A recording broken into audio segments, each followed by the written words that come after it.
તો શહેરની પ્રતિષ્ઠિત સૂર્યા પેલેસ હોટલ પર મતદાન જાગૃતતા મુહિમમાં જોડાઈ ગઈ છે। ઉત્તર પૂર્વ રાજ્યોમાં થતા બમ્પર મતદાન જેવું દેશભરમાં પણ મતદાન થાય તે માટે સૂર્યા પેલેસ હોટલના સંચાલક પિયુષ શાહ ઉત્સાહિત છે।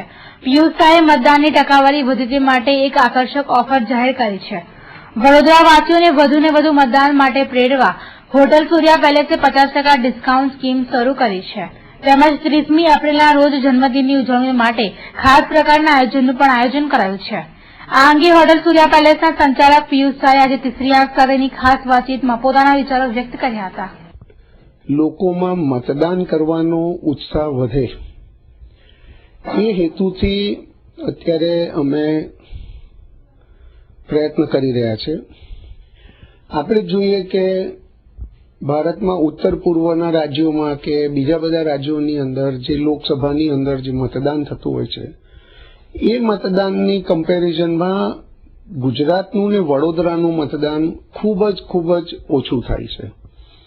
એટલે ગઈ લોકસભા વખતે આપણે ત્યાં ગુજરાતનું 47% અને વડોદરાનું 49% મતદાન થયું, જ્યારે એની સામે ઉત્તર પૂર્વના રાજ્યોમાં 80, 85, 90 ને 95% જેટલું મોટું મતદાન થાય છે।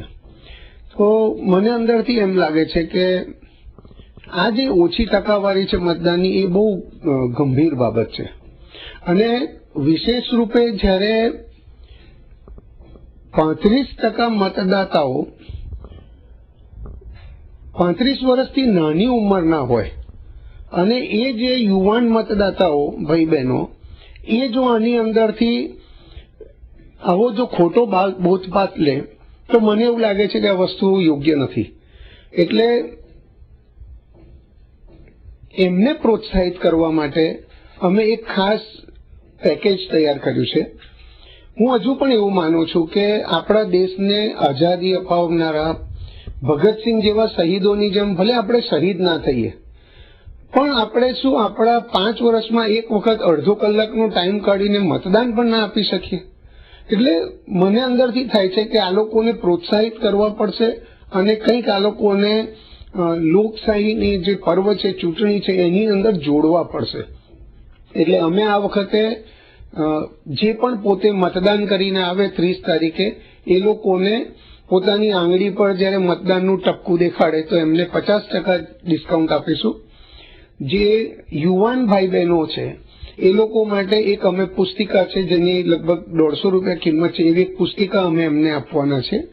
અને જે તે દિવસે જે લોકોનો જન્મદિવસ હશે એ લોકો માટે અમે સ્પેશિયલ કેક અને કેન્ડલનું પણ એક કટિંગનું આયોજન કર્યું છે। એટલે મૂળ મુદ્દામાં આપણે વડોદરાનું મતદાન વધારે સારું થાય, વધુ પ્રમાણમાં થાય એનો આ એક અમારો પ્રયત્ન છે।